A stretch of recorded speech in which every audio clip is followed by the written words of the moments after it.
apabila karya kita tersiar di majalah Gila ni, kita seolah satu macam perasaan yang sangat seronok, bangga dan sebagainya. Memulakan majalah Hujang dengan cetakan pertama 100,000. Bila Gila-Gila tu dapat sambutan begitu, jadi sudah menjadi tanggungjawab saya ataupun setiap kartunis tu untuk promote themselves. Jadi saya nak buktikan kartun dari pelukis boleh hidup, ada jalan sendiri untuk masa depan. I was very much influenced by this mad cartoonist, Sergio Aragonés. Untuk mengisi kekosongan yang kita rasa kosong di Malaysia ni, kita isi dengan gila-gila. Ini adalah kisah sumbangan dan perjuangan para kartunis negara Malaysia.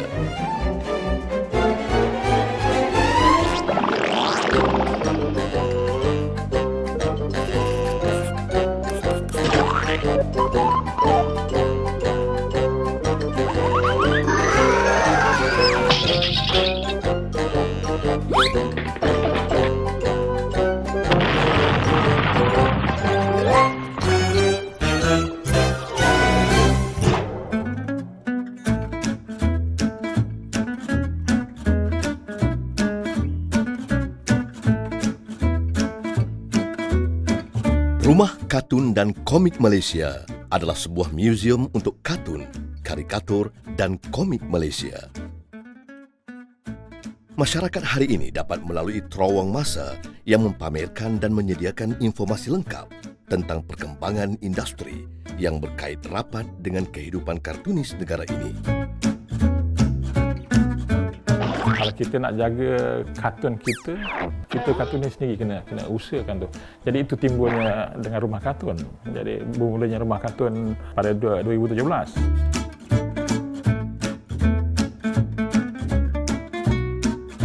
Namun kerjaya kartunis di Malaysia telah bermula seawal tahun 1928 apabila majalah Polis Melaya untuk pertama kali menerbitkan kartun hasil karya Raja Sulaiman untuk edisi 13 November 1928.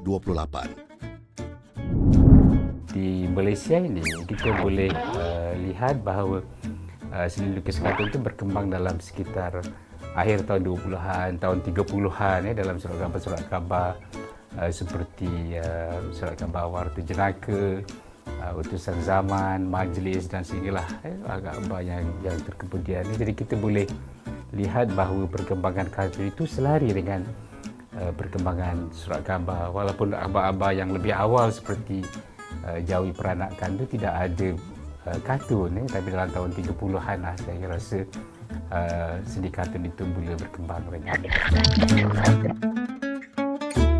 Penerbitan kartun pertama itu telah menjadi pemangkin untuk masyarakat di negara ini ketika itu untuk menerima karya-karya kartun yang melucukan. Kisah situasi masyarakat di zaman penjajahan telah menjadi inspirasi utama untuk para kartunis, namun ia disampaikan dengan kelucuan.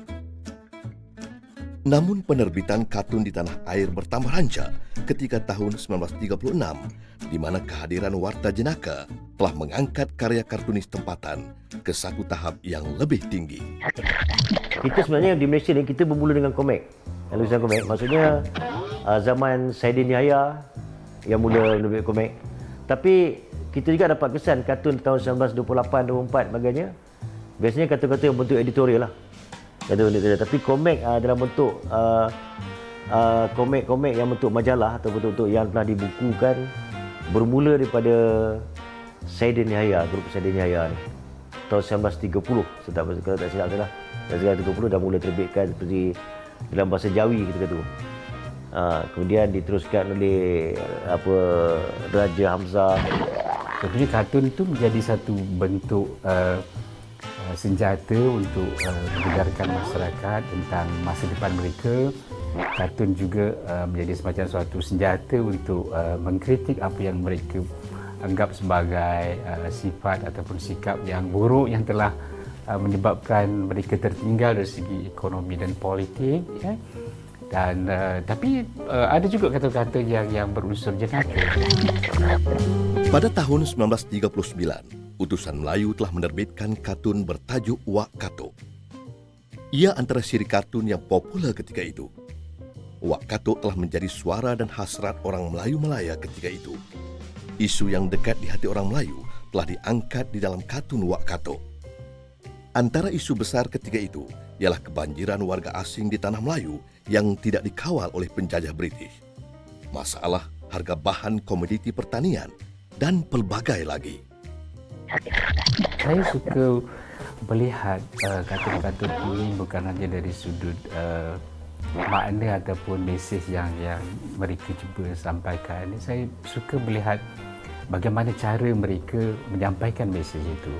Jadi kalau kartun-kartun era Warta Jenaka ataupun sebelum merdeka ini, mereka banyak sekali merujuk kepada kesusasteraan untuk menyampaikan maksud. Contohnya mereka menggunakan pantun, mereka menggunakan peribahasa, mereka menggunakan perlambangan. Misalnya orang-orang kita yang terlalu kebaratan dilambangkan seperti beruk yang lupa daratan. Mereka menggunakan peribahasa seperti kacang lupakan kulit, orang yang lupa akar budayanya.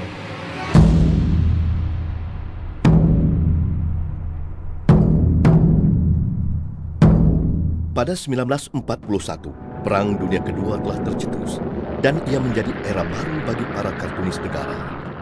Bila Jepun datang ke Malaysia 1940-an, terus Jepun menggunakan kartunis Malaysia untuk buat surat khabar. Malaysia Simpo sebagai contohnya adalah surat khabar Jepun. Jadi dia menggunakan kartunis Malaysia untuk buat propaganda dan sebagainya.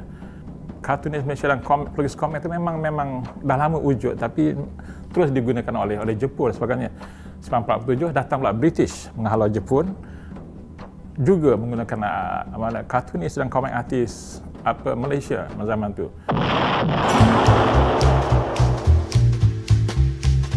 Sebaik tamat Perang Dunia Kedua, idea baru dan semangat baru telah mula muncul dalam kalangan rakyat dari pelbagai lapisan, termasuklah para kartunis.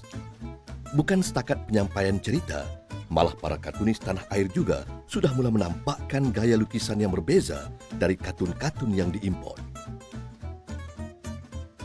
Kalau kartunis saya terpengaruh dengan Jack Davis, kemudian Mort Rucker. Banyakkan semua daripada American punya, pasal masa tu kita berkemampuan sikit lah, kita ada gaji kita banyakkan habiskan beli komik-komik daripada overseas yang peminat kat Malaysia tak baca.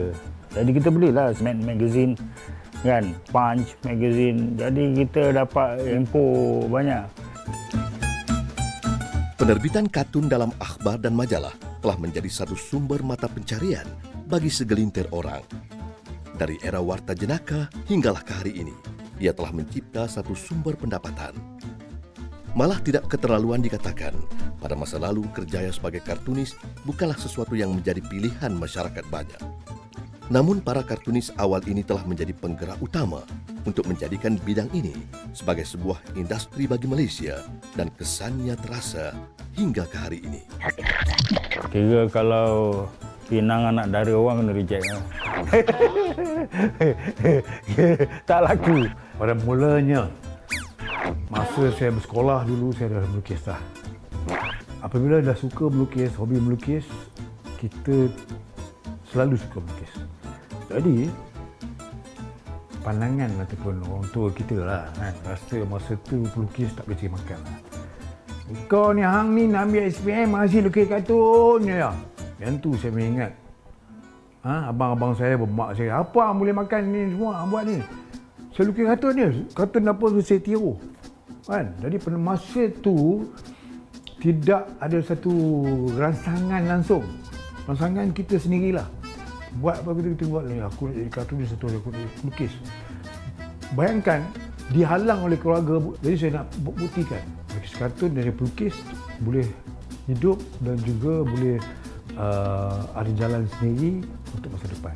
Kita buat benda tu sebagai semangat untuk to sell ourselves kan, kita promote bidang ni supaya establish sama dengan bidang-bidang lain dalam masyarakat.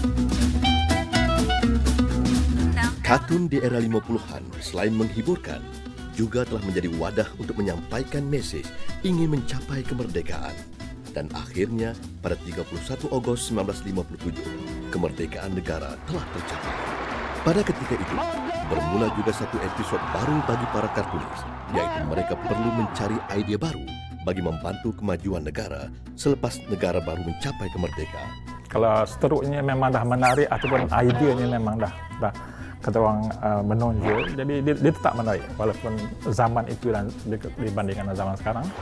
Kalau kita meneliti kepada pendekatan ataupun yang kita sebut sebagai senjata mereka untuk menyampaikan kritikan dan mesej itu, memang kartunis ini adalah orang-orang yang intelektual.